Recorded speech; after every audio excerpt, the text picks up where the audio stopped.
Tim penasehat hukum terdakwa Joko Edi Purwanto, Kabid SMA di Dinas Pendidikan Sumsel, dari dugaan korupsi pembangunan unit sekolah baru di Oku Selatan, menghadirkan 2 ahli pada persidangan lanjutan di Pengadilan Tipikor Palembang. 2 ahli tersebut masing-masing Edi Usman, ahli pengadaan barang dan jasa dari Politeknik Negeri Medan, dan Mahmud Mulyadi, ahli pidana dari Universitas Sumatera Utara. Dalam persidangan, Edi Usman, ahli pengadaan barang dan jasa Politeknik Negeri Medan, berpendapat kontraktor dan konsultan perencana yang paling bertanggung jawab terkait pengadaan barang dan jasa yang didanai APBD tersebut. Ahli juga menjelaskan tupoksi kuasa pengguna anggaran atau KPA, melaksanakan delegasi dan mempunyai kewenangan menjawab sanggah banding.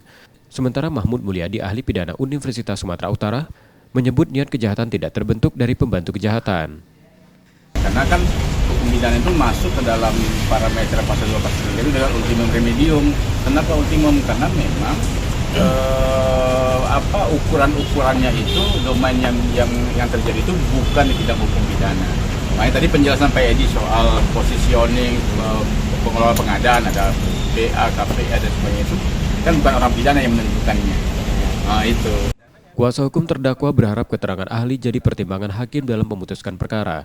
Dalam pengadaan barang jasa, di mana seorang pejabat itu memiliki tugas masing-masing terkait dengan pengadaan barang dan jasa, sehingga apabila terjadi kesalahan, dalam hal ini adalah tindak pidana korupsi yang di dalam perkara ini terjadi gagal konstruksi, maka pertanggungjawabannya adalah penyedia jasa.